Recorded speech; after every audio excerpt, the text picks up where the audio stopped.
पांडवों के युद्ध से हस्तिनापुर नहीं है।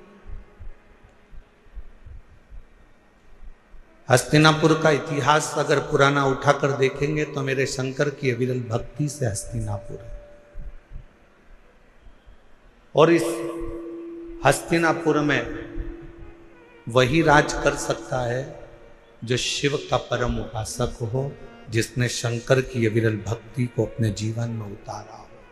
चाहे वो युधिष्ठिर हो, चाहे वो अर्जुन हो, चाहे वो नकुल हो, सहदेव हो, पांडव हो।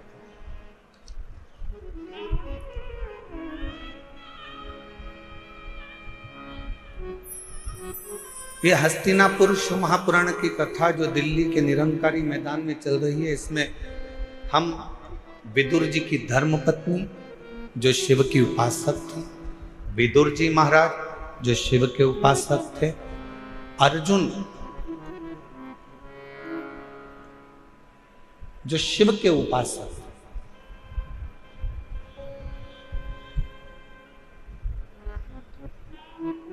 गुरु द्रोणाचार्य ने अपने 105 शिष्यों को बुलाया, 100 कौरव 5 पांडव। शिक्षा का पहला दिन था और शिक्षा का जो पहला दिन होता है वो बड़ी परीक्षा का दिन होता है। कथा का जो पहला दिन होता है बड़ी परीक्षा का दिन होता है।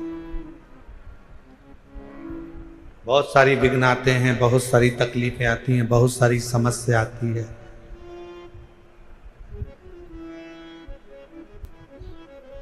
पर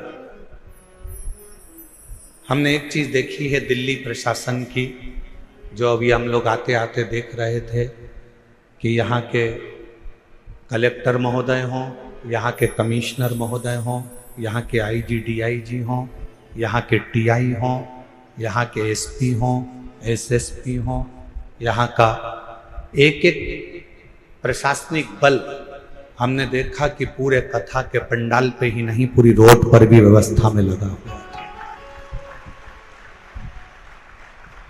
एक बार यहाँ के कमिश्नर महोदय, यहाँ के IG DIG, collector, SP, SSP, TI जितने भी यहाँ पर लगे हैं, उनके लिए जोरदार ताली की गर्जना करो कि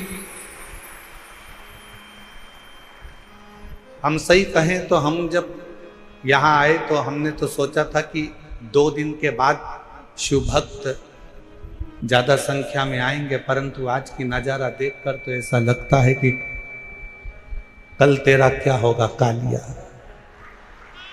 उसमें कहा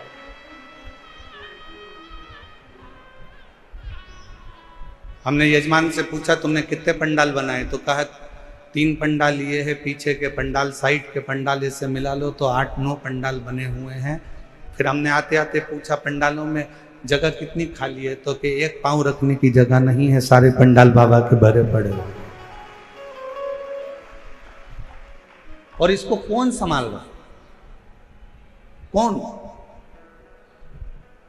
एक बार फिर प्रशासन के लिए जोरदार ताली बजाओ। संभालने वाली ये प्रशासनिक व्यवस्था, यहाँ के कमिश्नर महोदय हो, कलेक्टर महोदय हो, एसपी हो, एसएसपी हो, आईजी हो, डीआईजी हो, एसडीएम हो, यहाँ का पूरा पुलिस बल, ट्रैफिक पुलिस हो, चाहे अन्य बल हो, यहाँ की चिकित्सा विभाग, सब संभालने वाले।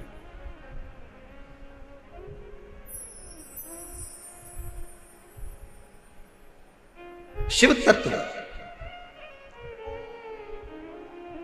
पहला दिन परीक्षा का होता है और बहुत परीक्षा देना पड़ता है।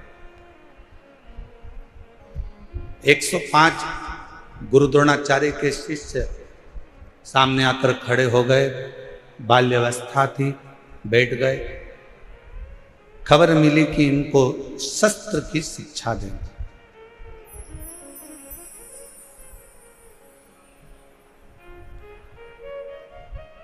इनको शस्त्र शिक्षा देना है।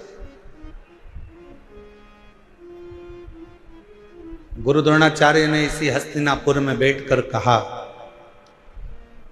शस्त्र की शिक्षा देने को मैं तैयार हूं, पर शस्त्र की शिक्षा देने से पहले जितने मेरे शिष्य बैठे हैं उनसे निवेदन करूंगा कि आप में से जो मुझे शीश का दान दे देगा मैं उसको शस्त्र की शिक्षा दे दूं।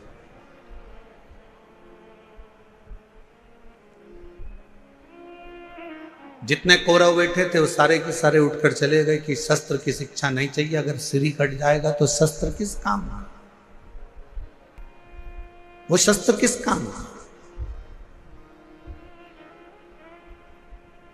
जैसे हमने पहले भी कथा में कहा, फिर कहते हैं, शिव महापुराण की कथा में जब भी आओ तो अपने साथ कोई कीमती सामान लेकर, सोना चांदी हीरा पन्ना चैन अंगूठी मोबाइल पर्स कोई भी कीमती सामान लेकर मत आओ, क्योंकि यहाँ एक ही कीमत वाला है और वो मेरा देव अधिदेव महादेव मेरा शंकर है।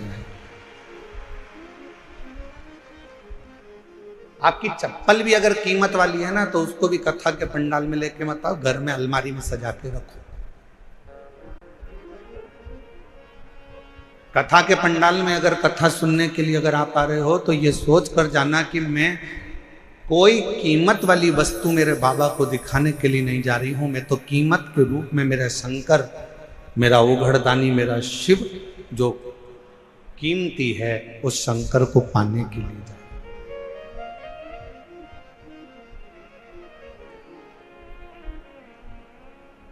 हम चैन पहने हैं बार